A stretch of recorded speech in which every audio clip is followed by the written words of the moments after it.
Imagine a world where doctors help you get healthy and not just respond to your sickness.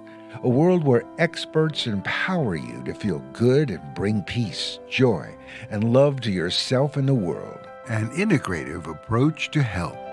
Dr. Arlene DeHomko is on a mission to wake medicine up and raise the bar of health with her show, The MultiDimensional MD.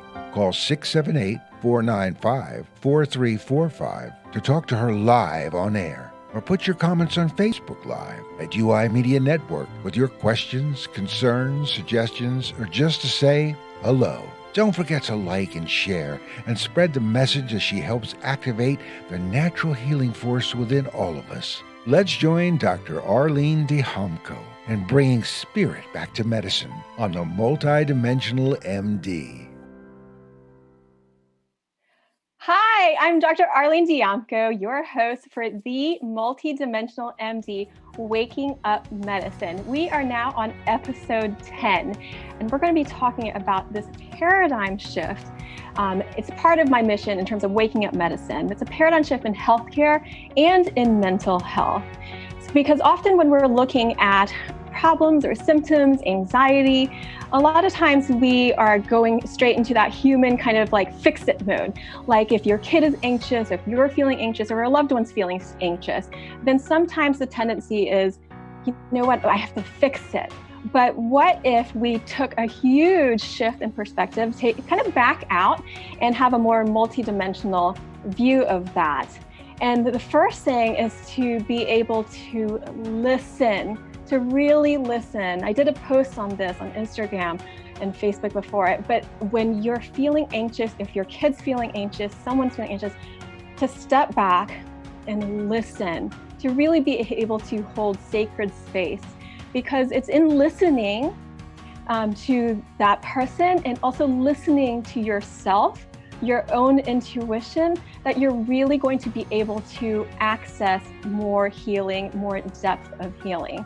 And we are going to talk about that in today's show with my good friend, Jill Sylvester. She's a licensed mental health counselor, and she is also an author, a mother. She has written 3 books. The first is Trust Your Intuition, 100 Ways to Transform Anxiety and Depression for Stronger Mental Health. This actually won a Nautilus Award. She also wrote Land of Blue, which is a really great young adult novel, and it won a Mom's Choice Award. And her new book in series, Awakening, which I really love. We're going to go through these today, and also ways to tap into your intuition, how your intuition can help you heal, and how you can really start to trust your intuition. So welcome, Jill. Thank you so much for being here. Hi, Dr. DeHomko. I'm happy to be here. So can you hear tell me? us? Yes, Yeah. I can hear you. Thank you. Okay. Can you tell us first off, what is intuition? Intuition is, certainly the definition we all think of trusting your gut and hearing that inner voice. But it's really waking up to the ability to discern between what I call the gremlin voice, which is that negative chatter over and over and over again that has that low vibration quality that we all hear in our brain, as opposed to that higher self, the wise mind that alerts us to when we need to make a change, when we need to right ourselves, when we need to align with the highest person we can be, and being able to tap into that. And that's available to everybody. And so you separate into okay, there's that gremlin voice and then the higher self voice. Where is that gremlin voice coming from? Definitely the ego. I use the term gremlins just to, it's something where you can externalize that energy of being able to kind of be, wrestle with it a little bit and recognize it. So whether you're someone who's 5 or whether you're 95, it's that ability to recognize the voice that constantly talks to us in a negative manner. So it's like a mental looping. And just to help clarify, because some people, these terms might be new for some people, in terms of ego, I know it's this like kind of it's very human aspect, but for how would what is the ego? You know, you can use the term gremlin, you can use the term ego, you can use the term shadow, but it's basically the part of us that pulls us away from being our best self. And so whatever term anybody is comfortable with, again, we all have it. We all have that shadow part. We all have dark and light within us. And sometimes we listen to that darker side of ourselves, like eat this food, even though we know it's bad for us, or, engage in this self-destructive behavior, even though we know it's not going to serve us. And so it's being able to move away from that voice and learn how, so that you can tap into that higher quality intuitive voice. And so when we start trusting and listening to that higher intuitive voice, how does that start to help you? It makes all the difference in the world, because when you can start to hear the contrast, and that's I think key is when I'm working with someone, to be able to, when you talk about waking up medicine, to be able to wake up the mind and understand that quality of voice, the negative voice that we all, again, hear in our mind at some point or another during the day, right? Often many, many times, to be able to understand that there's an opposing voice, so that it's like the proverbial, angel and devil on your shoulder, right? Being able to listen to one and then check in with the other. And when you start to open that up, that's when a real shift happens with people, is that they don't always have to heed the advice of the gremlins and be able to tap into that higher self. And that's when things just really open up. And so, this book, this is a really great book. If anyone, if you don't have it, then I would highly recommend checking it out. Trust Your Intuition. So you got 100 ways to help transform anxiety and depression for stronger mental health. And I know you've divided the book into 5 different sections. Can you tell us about those sections and how that makes sense in terms of like how someone could use the book? Yes, they're divided into the 5 section of hold on, practice good self-care, believe, trust your intuition, and then feel better, because it's a process. And so what I wanted to do, instead of just, lumping 100 tips into a book, that you can certainly use randomly once you've gone through, but it's a process to start out in that place of when we're looking for change, it's often that feeling of hold on, right? We know we need to do something different with our lives. So starting in the place of hold on and arriving at the place of feeling better does not just happen overnight. It's not something that just happens magically in a day when we want it to. There's a process, there's work involved, there's a commitment. So the book is divided into sections to kind of take you through that process, to understand and validate often the feelings that go along with each section, so that when you do arrive at that place of feeling better, you've worked through it, and it's a sweeter place. It's a sweeter place.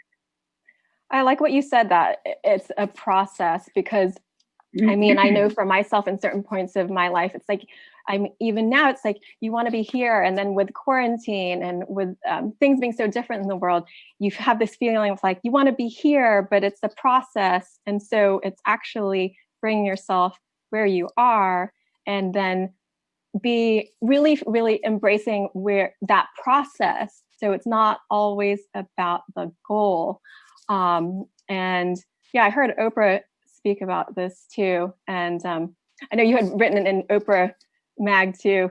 So that was really neat. But in terms of like, how do you start to enjoy that process? Like, how do you start to break it down? And instead of wanting to be there, like, just where do you start? Like, how did you go through this? What was your journey?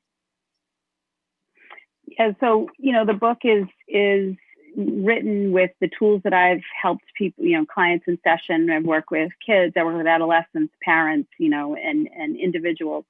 And I've used these tools for over a decade, but I've used them personally for over 30 years. So I know that they work not just on one side of the desk, but, on both sides, so to speak, in applying them to my own life. And you do have to start somewhere. And again, often it's that time of, we don't just wake up and say, oh, I want to be a more evolved person and I want to, reach these certain goals. Usually it comes with discomfort. And that's really the only time we are driven to make change, because there's something not going right in our life. So when you start at that place of hold on, you need to move through the physical aspects of the discomfort and develop distress tolerance and learning how to do that. And then that's why the next section is called Practice Good Self-Care, because you have to put yourself first so that you start to learn how to like yourself and to take good care of yourself mentally, physically, emotionally, spiritually. And so that's how it started for me, certainly. And that's, what I really enjoy watching people go through, is putting themselves first. And you can do that when you're a mother. You can do that when you're working for somebody else. By putting the oxygen mask on yourself first, you're learning how to say yes to your own life so that you can be better in serving everybody else. So the discomfort can actually be kind of a catalyst for moving and transforming in your life. And discomfort, like anxiety, is a discomfort. It's that kind of friction. So if you look at it from that standpoint, then anxiety is not necessarily something that's trying to hold you back. It's something that's actually wanting to get you to move forward. Yeah. And I write about anxiety in all of my books because it's something that I've come to know well, personally and professionally. And I am absolutely, certain within myself that anxiety is our ally. It really is not designed to torture us, although we absolutely feel that way when we're in it. But it's meant to wake us up to shifting in another direction. But when we're happy and we're content in our life, we don't make changes because there's no impetus to change. So when we're uncomfortable, that's when it gets our attention, whether it's stomach aches or headaches or just feeling nervous and panicked all the time, and being able to stop and say, what's going on here? That's that tool of measurement so that we can start to, really take inventory as to what's going on in our life holistically in order to start to, go on a different path for ourselves. Well, I often say the health is in the flow. And so, I mean, this is a really big point, though, in terms of shifting the way to look at anxiety, because I think it's very difficult in the beginning for when people are in it and to take a step back and to be able to see that, no, this is in my life for a reason. I feel like this for a reason. There is a deeper meaning, and maybe there's a message here. And that's part of listening and trusting your intuition. And so, but that's it's a big shift when you go from, okay, the anxiety is kind of controlling me and I can't do anything about it. I need to get rid of it, to this anxiety is helping me. It's telling me something. It's trying to give me some kind of guidance in my life. And it can take people, like you said, it's a process. So it can take a while to make those steps. But I think that it's also possible to shift more quickly as well. It really depends on what the process is for each person. So when you go and when I'm sorry. No, I was just going to say, because it was divided into parts. So I know how people are, because they're like, oh, it's like steps. So could you flip to the back and start there? Or would you recommend kind of going through in order? How do you determine which section is for you? I definitely recommend following the book through the first time. Being able to read through. I mean, you can pick it up and you can, find one tool that works for you. And if that works great or it doesn't work great, move on to the next one, find it and use it and shut the book. That's certainly fine. But the book is meant for you to read through so that you come to know yourself better in that process, so that when it happens again, because it will, it's not going to be as long that you're, on your knees. It's going to be that excitement almost. You really do get to that point where you're like, okay, something's happening here. This is a shift. This is a message that's, meant to wake me up. And so when you start to ally with that, it becomes an exciting process. But again, you don't start that way. And it's definitely a process. So I highly recommend reading the book through. Then after you've done that, you can pick the book up and pick any tool at any time and just apply that. Well, we're going to talk more about this process just after a quick break. You're watching the MultiDimensional MD. I'm here with licensed mental health counselor Jill Sylvester. We're talking about accessing and trusting your intuition. So we will be back and we're going to talk about Land of Blue. I want to just say hello to friends at WDJY 99.1 FM and in Atlanta and WTTA 101.2 FM in Kentucky and Ohio. And if you'd like to call us, you can. If you are brave, call 678-495-4345 and you can ask us questions. We'll be right back.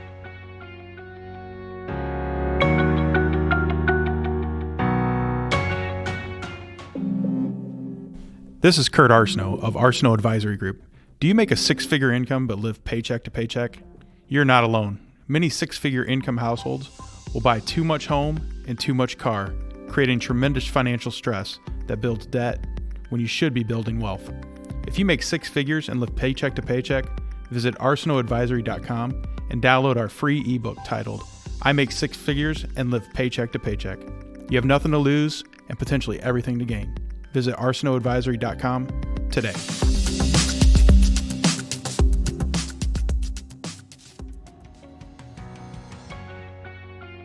Hi, welcome back. You are watching the MultiDimensional MD, Waking Up Medicine. I'm your host, integrative physician, pediatrician, and cranial osteopath, Dr. Arlene Diamco. And I am here with my friend and a licensed mental health counselor, Jill Sylvester. We are talking about trusting your intuition. And, Jill, before we get to Land of Blue, I just want to ask you, what inspired you to become a counselor? And I know I had met you kind of early in this journey, but I want to share that with people here. And, and also, how did you get started to writing these amazing books? Well, I've always been a writer since I was old enough to hold a pen. So writing is just in me. So I've been doing that forever. In terms of counseling, I went back to school later in life to get my degree in counseling. My undergrad is in finance and management. But when my kids were young, I went back to get a degree in counseling because I had woken up to my own intuition and decided that I wanted to work with it, but I wanted to do it in a professional manner. So when I was, thinking, how am I going to use this and how am I going to work with it in order to help people, I actually had a dream to go back to school for counseling. And I woke up and I had not had that thought before. And I thought, okay, so I'm going to go back and get my master's when my kids were babies. And I did. And then I opened a practice so that I could, integrate how I wanted to work with people. That is the quintessential example of trusting your intuition. Right. That you had a dream about how you could be of service and then you followed it. And then here you are. And so when I had met Jill, I was still in Massachusetts. In an integrative practice for pediatrics. And so we had connected there. And it's been really great to see how much she has done since then. And it's really helping to transform mental health. So this is really amazing. But can you tell us about Land of Blue? And, what is Land of Blue about? This is a young adult novel. Yeah. Land of Blue is for kids 12 and up. It really is for everybody. I wrote the book initially to help kids with OCD learn how to talk back to the gremlins. And then it just morphed into something so much bigger. So the book is about a 12-year-old girl who goes looking for her father, who goes missing into the Land of Blue. And the Land of Blue is a metaphor for depression and addiction and anxiety. And it really is what I call self-help fiction, because it's a teaching tool for kids who are struggling with anxiety and OCD, but also who might have family members who are struggling with addiction and depression and anxiety, learn how to navigate that. So as much as it is for kids, it's also a really helpful tool for parents to be able to learn how to talk to their kids so that they're not repeating cycles, and how to guide them through this process of learning how to tap into that wise mind and overcome those, the voice of the gremlins, and to feel well. So it sounds like it's giving them a language to help communicate better with their kids, and then vice versa too, with kids and parents and counselors too. So that's pretty powerful, to go from maybe not knowing how to talk about anxiety, OCD, depression, to having the words to even have a conversation about it. Yeah. There's a lot of metaphors in the book, because it is a fantasy fiction novel. There's a lot of metaphors, around the addiction and depression and and anxiety theme. So it's meant to help kids who are younger navigate that world, and then for adults, it's meant to be understood from that level as well, of how often we get caught up in these self-destructive patterns and what it does to ourselves and our families. I actually often recommend for adults to to read younger books too, because sometimes the adult books are too much, too complicated. It's they need to just get it in more simple terms, where they can really feel like they can get the words really kind of sink in more. And there's something, you were mentioning special about the color blue. So the land of blue is that kind of low vibe, or place of depression and anxiety. But there's another blue too. Yeah. So the energy centers in the body, I thought it would be fun. One morning I got the idea on a run to be able to work with the color blue and teach people, in a indirect way, about the energy center in the body of the fifth chakra is about will and choice. And so, the idea is that when we are operating in a healthy capacity, it's a beautiful bright blue. So there's a land of bright blue in the book. And then when we're operating at not so great of a quality, it's the land of blue. So the book teaches how to go from one vibration to another, and all the colors in between, and how we often find ourselves on those colors, and what it takes to arrive at a place where your colors are brighter and you're more healthily, of healthy mind. Well, I wore my blue for you today. I love that.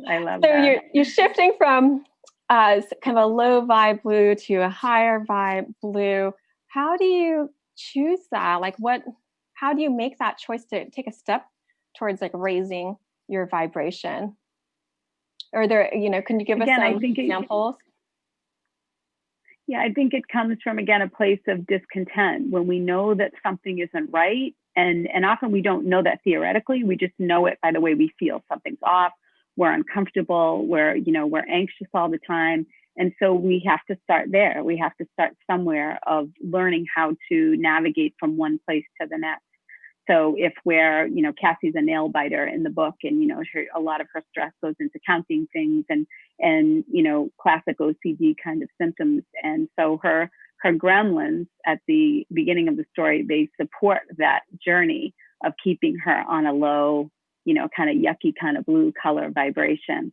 And she has to learn over time, by tapping into that other part of her brain, to rise to a different color, and how it makes her feel, and also how she emerges victorious in her mental strength. So again, you have to start from a place of distress, and often we don't know how to do that. We don't have the tools. So we learn tools along the way in order to rise to a higher place. And we were talking earlier, this is representative of the duality and a lot of this divisiveness that we're seeing in the world today. So we have these two different blues. They're both blue, but they're on different sides, and wanting to really kind of unify those pieces of the person so they can feel whole again, and not just the person, but also communities and the world, where it doesn't have to be so divisive, and it's more about coming together and seeing the whole. And I know, I was going to say, Land of Blue is essentially about the light and dark, exactly what you're saying. And the two worlds exist in the book side by side. And those that are struggling in the land of blue never realize that the land of bright blue is right there. And so it's very relevant to everything that's going on in the world now and everything that was going on in 2012 through, when I started writing the book, as it always is, right? There's that duality. So when you open up to that contrast and being able to tap into that higher place, and whatever that is for you, you start to understand that there doesn't need to be as much suffering, and it doesn't have to be so hard and fast of one way of thinking, maybe in, rigid, divisive ways, that there can be a far more unified way of existing that's going to bring, peace into your own energy field, into your own body, into your own mind. And so the book is about that, the light and the dark, essentially. And you mentioned that counselors are also using your book as well. How are they using that to just like help facilitate discussion? Are there book clubs for Land of Blue, or, are they recommending it to their clients? Like how do you see counselors using it? Yeah, in session, using it a chapter at a time with kids to be able to, go and give for bibliotherapy, for homework, chapter at a time, and then coming back and being able to talk about how, Cassie feels, and then the child or the adult in relation to how she feels. Like, I can't tell you how many people I've had in session who are adults who said that's my life. I am Cassie. That's my life, Wow. And so being able to talk a chapter at a time. And I did a conference last year for English teachers in Massachusetts who are looking at taking the book into schools now that everything is, That's social emotional incredible. curriculum. Oh my gosh. Yeah. And again, a chapter at a time, to break it down and send the kids, because most kids these days are not going to pick up a 422-page book and read it unless they're an avid reader. But when you break it down into homework segments and then come back and have a discussion about it, this is how we grow. This is how we get kids to talk about how they're feeling and identifying with Cassie and other kids who are going through the same things, and having a discussion on how to gain tools in order to feel better and not repeat patterns. And you mentioned like possibly doing it in the schools. Now we're getting, it's not, you can teach so many kids like ways to process and what it means when they're feeling anxious or they're feeling down, and how to like have the tools they need to really to process what they're going through, and use that as more of a stepping stone to kind of propel them forward. So that's phenomenal. And to break it down like chapter by chapter. So it really, then it feels like in doing that, you are creating this sacred space with the book, which I talk a lot about to families. It's just like creating sacred space. And so allowing them to go through the journey with the book is a sacred space. And then again, also like with the counselor or with the family, now they have a language, and they have like the sacred space because they get to talk about Cassie's journey. But then they can see like the different parts that resonate with them. And that is really amazing in terms of healing, like what you've created. So Thank you. That's amazing. And where do you see, like, are you teaching other counselors? Like, how are you reaching out to counselors and talking about it? I haven't yet. It's something I'm definitely interested in once, things loosen up in more group settings. But it is something I'd like to do. For now, it's people that are reviewing on Amazon, just say, I use this in session. And so I noticed that, and we'll perhaps start a dialogue there. People reaching out to me and letting me know that they've used it in session and, what it's done for their clients. And that's really the highest compliment, really, other than kids letting me know that they're reading it, identifying with it, and using the tools. And that's why I wrote the book. So. What's one of your favorite tools from the book? I would have to say there's so many, but I would have to say when Cassie starts to learn how to talk back to Agatha, And that's the voice in her head, and being able to stop and notice when something doesn't feel right within herself. So being able to make a different choice, let's say if she's counting stairs, knowing that she's, stressed out, and stopping and saying, I don't have to do that anymore. So being able to pause and notice that there's a choice point place, whereas before it's just autopilot, right? That there is going a through the choice. motions, never knowing. Yeah, that there is a choice. Well, we are going to take another quick break here. You are watching the MultiDimensional MD, Waking Up Medicine. I'm Dr. Arlene Diamco talking to Jill Sylvester. And if you want to connect with us online, you can follow us on social media, Facebook, Instagram, YouTube, Spreaker, and other podcasting platforms at UI Media Network. We will be right back talking about awakening.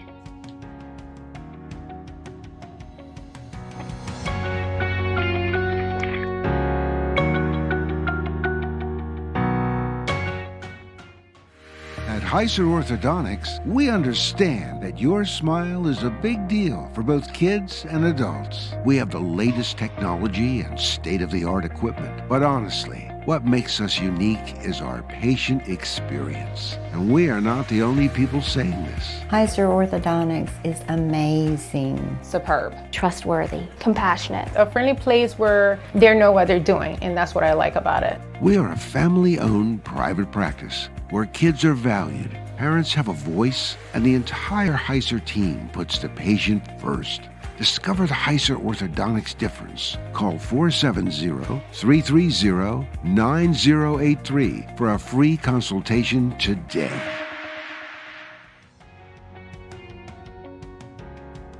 Welcome back to the MultiDimensional MD. I'm your host, integrative physician, Dr. Arlene Diamco, and I'm talking to my friend and licensed mental health counselor, Jill Sylvester. She's also an author, and we are talking about trusting your intuition. She has a new series. This is the first book in the series called Awakening. And Jill, can you tell us about this series? I really enjoyed reading this book. Thank you. This is a book about 17-year-old Devin Alante and how she essentially struggled with anxiety. And it actually comes to be her greatest ally, as we just talked about, allying with anxiety and the messages that she comes to understand through her anxiety in order to solve crime. So the series is about her using her intuition to solve crime, but how it starts from a place of being anxious and not really understanding what that means for herself and her future, and then coming to realize that it's a gift. Yeah, I love it. She's a very sensitive, empathic person. It's like one of these highly sensitive people that picks up on things. This is something that a lot of people, they are highly sensitive, but they don't realize it. Could you tell us some things you might experience if you are one of these highly sensitive or empathic people?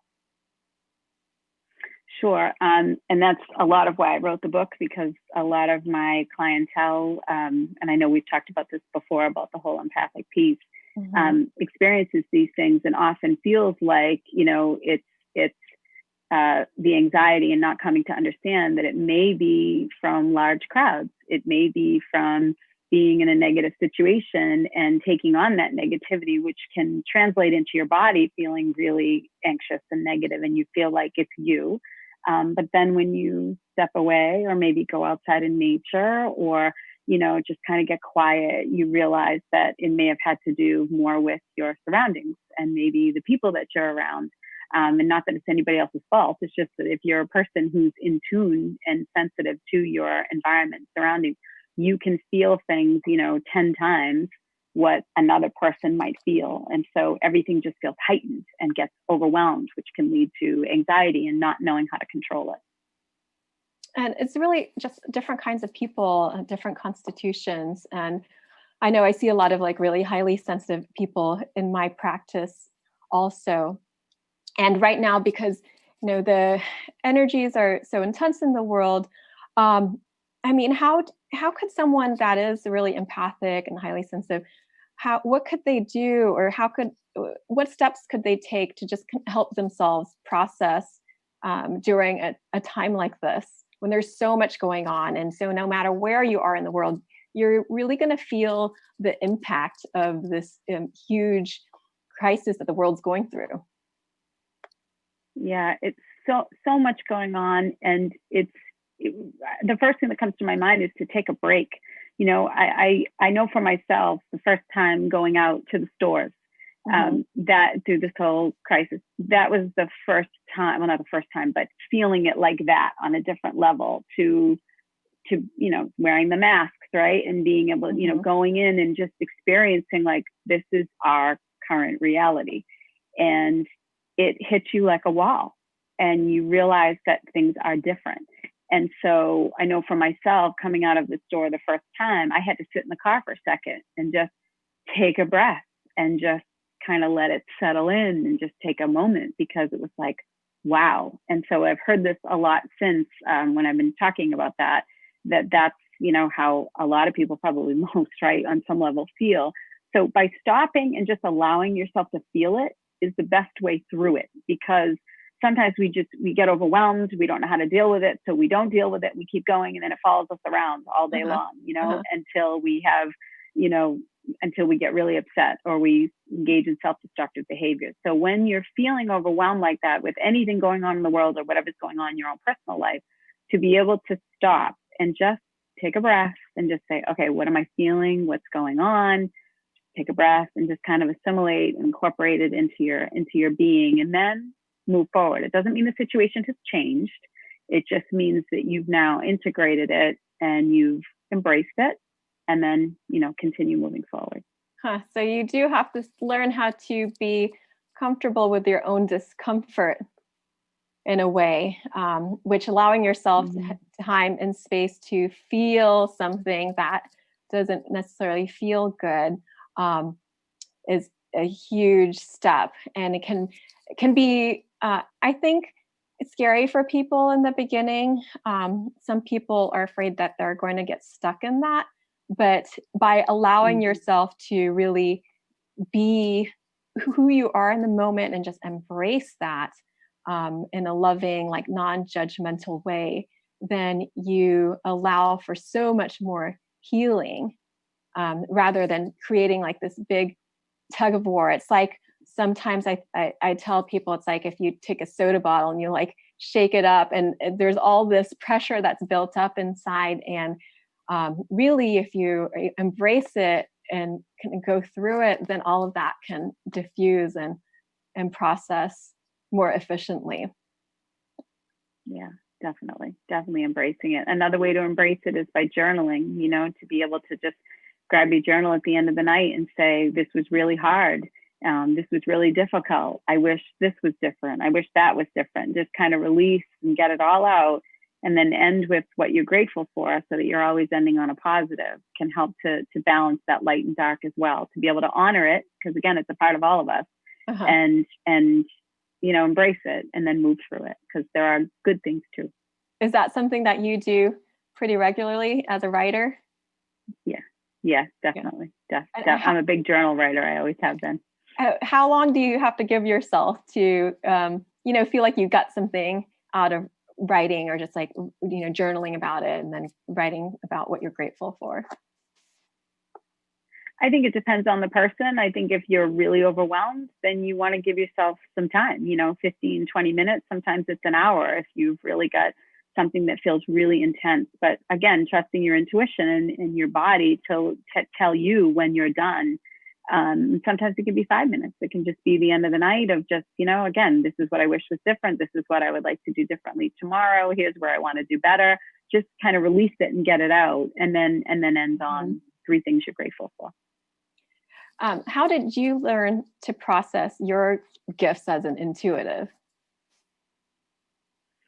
Well, that's a loaded question. So I guess that, you know, however you want to answer. Simple answer. The most simple answer is to, I would say, to listen to it. You know, to when my intuition started, and I've always been intuitive, but really when it started to really heighten for me when I was pregnant with my first child, I would say was really the biggest time. I created a space for it. You talked about sacred space, created a space for it to be able to sit down and listen to it.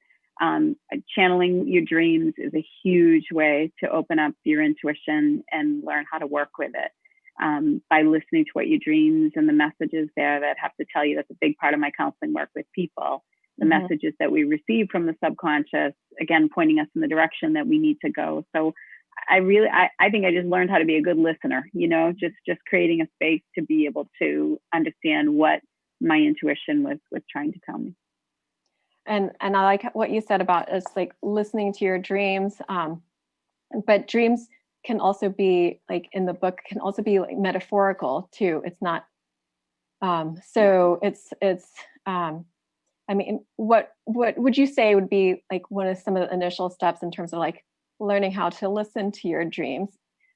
Because I feel like some people, they take it, because they're taking it literally, then they're like, no, I can't listen to my dreams. That would be crazy. So like how do you encourage people to start to process their dreams? So again, my books are teaching tools. So this is what I did write about in Awakening, is how to teach people how to discern, because we can get really hysterical when we have a dream and then we just go to act on it. And we're, it's again, a process to be able to observe and just kind of watch the dreams, watch things play out, whether it's literal or metaphorical, to be able to start to understand how your dreams talk to you. And, the codes, we all have our own, kind of codes and our own internal dictionaries, and being able to establish that over time. It doesn't happen overnight. It doesn't just happen over one dream. You start to come to understand those messages and create your own way of knowing when to act, when not to act, when something's literal. So that's part of Devon's journey, was to come to understand that. So being an observer to those dreams, being able to work with them and mold and shape them, and know when to act and not to act is part of the teaching model of it. And do you feel like, in terms of dreams, like there are certain symbols that are overall representative, like kind of archetypes, or do you feel like everyone's dream is really, really more personal?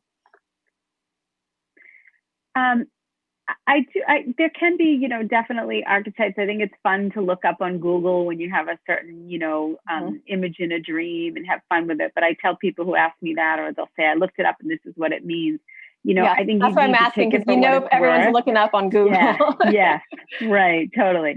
I think you need to take it for what it's worth. I think there's several interpretations, and read something and sit with it instead of becoming too high or too low about it. Just if it feels right for you, then maybe that's part of the interpretation, but be open to another one, because it may be the way that your dreams are guiding you, and that may be totally different for somebody else. Okay, so to not be stuck on any one interpretation, but to explore different ones and then see how those might resonate with you. And how do you know if it resonates with you? I'm just trying to kind of flush it out for people, because some people, they're like, I just know. And then other people, these are questions that I get too. It's like, well, how do I know? How do I know I'm on the, and this interpretation fits me more than another? Yeah. And I think what you just said about the person who says, I just know, then you know, you go with that. And when you have a dream and you have a knowing within yourself that needs no explanation to anybody else, you don't need to Google it. No one needs to decipher it for you, and you just act on it. For people who aren't sure, that's the process. So just then sit with it.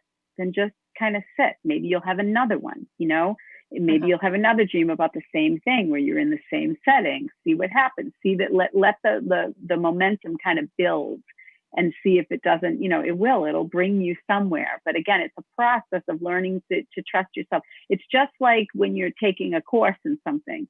You don't know everything overnight the first time you show up to class. You have to wait until the semester's over before you really feel like you're knowledgeable in a subject. And it's hanging through that, that learning curve. But when you are interested in your dreams and dream analysis, which I am, it's really rewarding to just stay with it and start to learn and develop that over time. And when you ask, you will receive.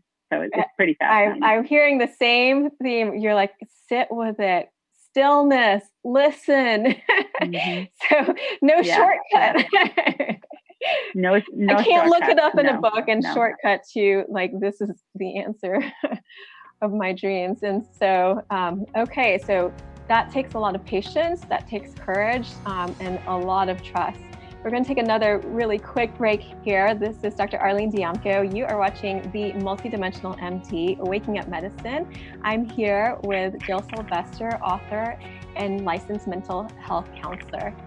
If you would like to be a radio host or have a message to share, you can email at contact@uimedianetwork.org to know how.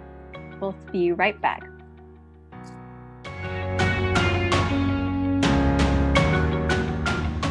Hi, I'm Greta Full, president of Golden Home Services, a premier private home care service for seniors in Georgia for almost 2 decades now. We all have parents, and I know I love my parents more than anything else in this world.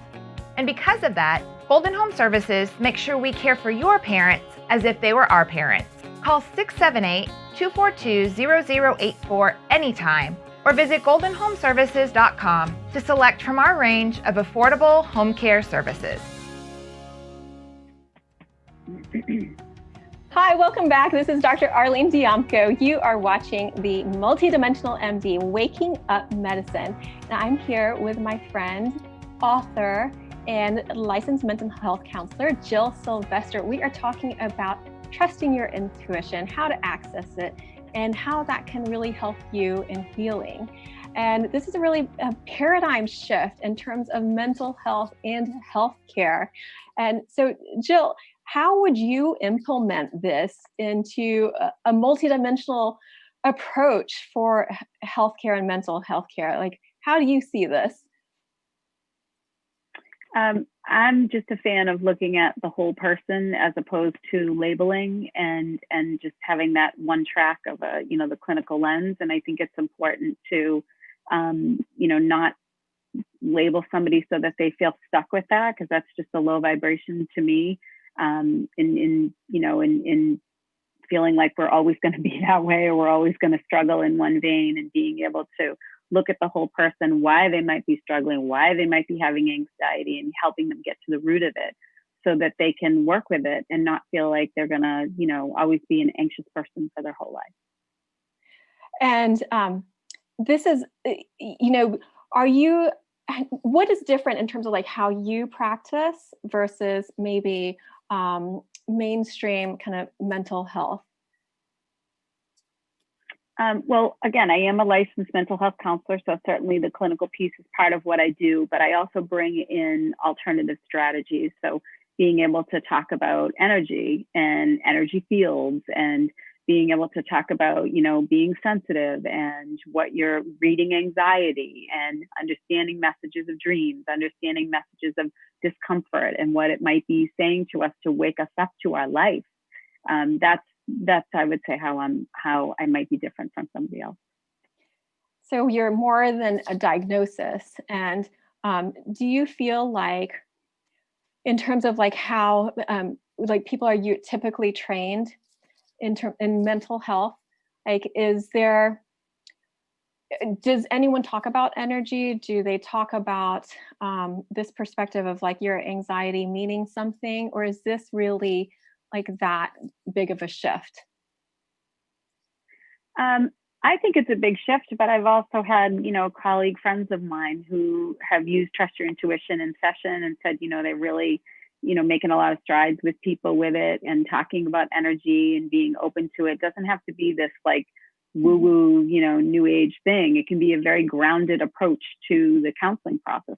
When someone comes in and tells me they're struggling with anxiety, or, feeling stuck in their life, I look at that as a very exciting time in someone's life, as uncomfortable as it is. And I've alluded earlier that I've been there, but it's a time to wake up to what the universe has in store for you.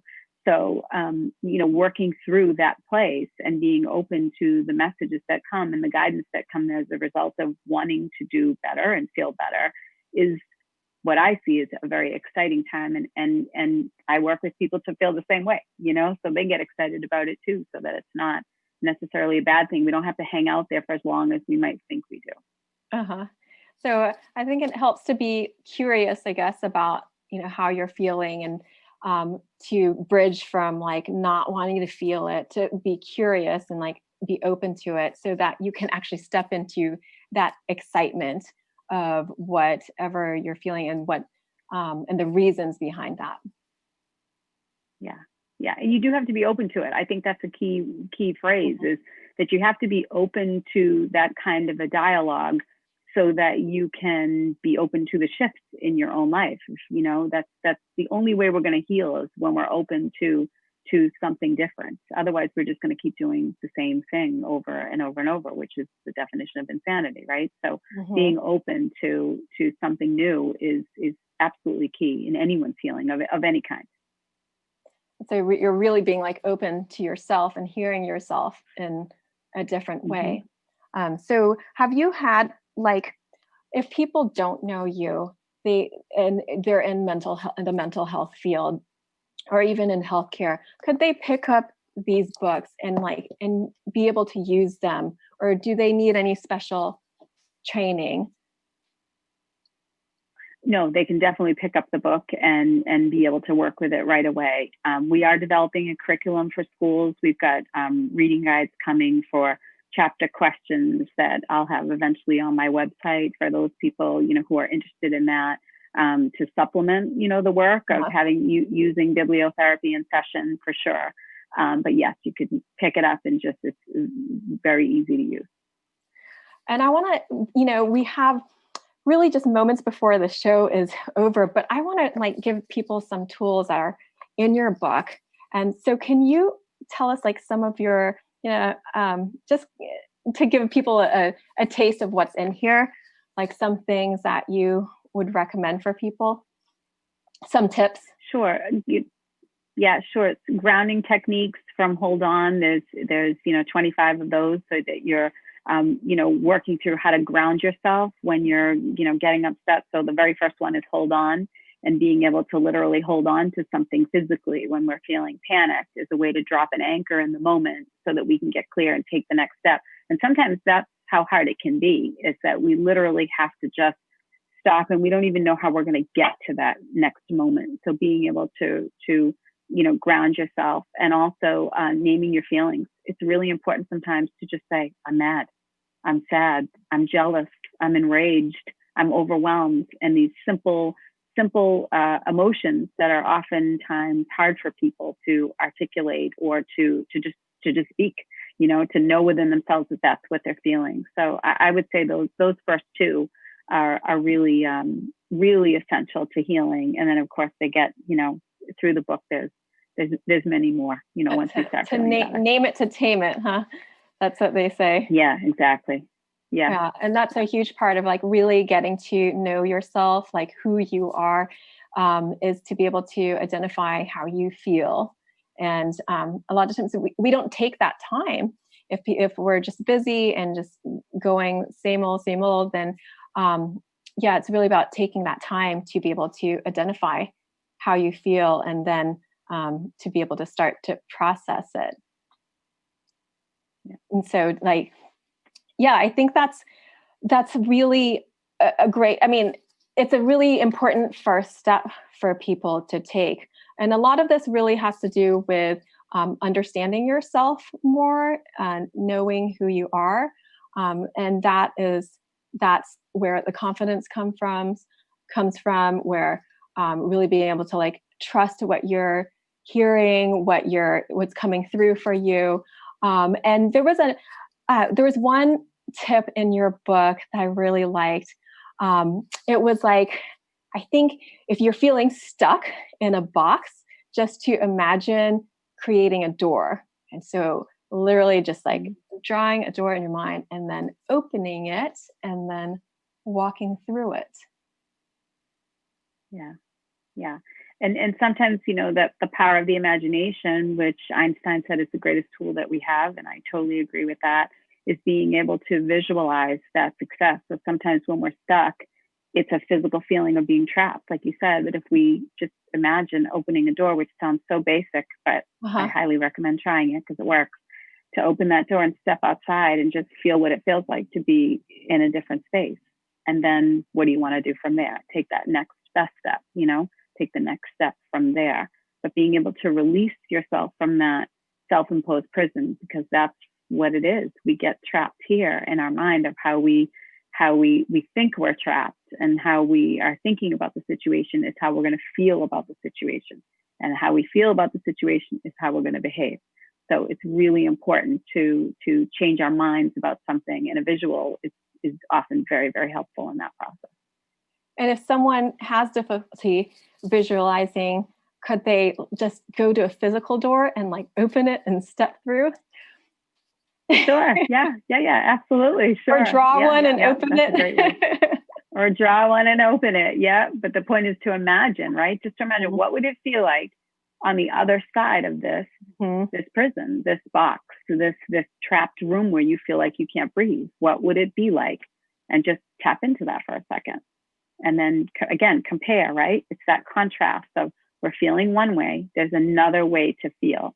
Compare the two, see what feels better for you, and then decide what you want to do from there. Sometimes we don't have to have all the answers of how it's going to work out in 5 years or 10 years or tomorrow. We just sometimes need to get from one moment to the next. And so the beginning of the book particularly are tools how to do that when we're really in those dire straits. And we've had a lot of practice with that right now with the quarantine, where it's like, even still, we can't really make plans for next month or a few months from now. It's just making, knowing where you are now and today, in this moment. And if anything, you can make your plans for today. Maybe this week at the most. Yeah. At the most, right. Yeah. But it's teaching us how to be present. Exactly. Teaching us how to be present. Yeah. And that's huge. the silver lining. Well, I'm so hopeful for, mental health and healthcare, knowing there are people like you out there and really changing the conversation. Literally, you're changing the conversation. And by doing this and being able to talk, we really get to kind of spread that message more and open people's eyes and to help to wake up the collective. If anyone would like to get in touch with you, how could they do that? They can go to my website at jill@jillsylvester.com. They can sign up for my blog there, where I do a weekly blog for tips and strategies to live your best life, and on Amazon, my books, and wherever books are sold. So, and you have your own podcast too. Buy my books. I have my own podcast as well. That's right. Trust Your Intuition, the podcast. And that's Apple, Spotify, iTunes, and wherever you get podcasts. So. Well, thank you so much for being here. This is such an important conversation. And I really hope that if you're out there, that you will check out these books. You can order them from, I guess, Amazon, anywhere else you would recommend? Local bookstores, wherever, Barnes & Noble. Yeah, would be great. Local bookstores. Yes. To support our local bookstores is really, really important. Yeah. So if you have any connections with a local bookstore, then encourage them to have Jill's books there too, because they're really teach a lot, but in story format. And so again, they hold sacred spaces so that you can have these conversations to really transform yourself. So thank you so much. This is Dr. Arlene Diamco. You're watching the MultiDimensional MD. If you would like to connect with me, you can go to my website at allworldshealth.com. You can go to my Instagram, which is at allworldshealth, or Facebook, allworldshealth and pediatrics. And coming up in August, I'm actually going to be doing a summit on healing through art. So if you'd like to be notified about that, then sign up for my newsletter, and you can do that at allworldshealth.com. So thank you so much. Don't forget to like, comment, share, and support, and email contact@uimedianetwork.org to know how you could sponsor the show's care. So thank you so much for being here. Lots of love to all of you. And this is signing off, Dr. Arlene Diamco, the MultiDimensional MD. Wow, what a show! I feel great already. Don't you all look at health in a whole new light now? If you do, please don't forget to like, comment, and share the show. And you can also watch all of Dr. Arlene's shows on uimediaapp.com. Catch her live every other Wednesday at 4 p.m. Eastern on WDJY 99.1 FM in Atlanta, Facebook Live, Spreaker, and almost all the podcasting platforms at UI Media Network. You can also write to her at contact@uimedianetwork.org with your questions, concerns, and comments. Like Hippocrates says, everyone has a doctor in him or her. We just have to help it in its work. And Dr. Arlene is here to do just that. The United Intentions Foundation and its associates take no responsibility for the opinions and statements made by the talk show hosts or their guests.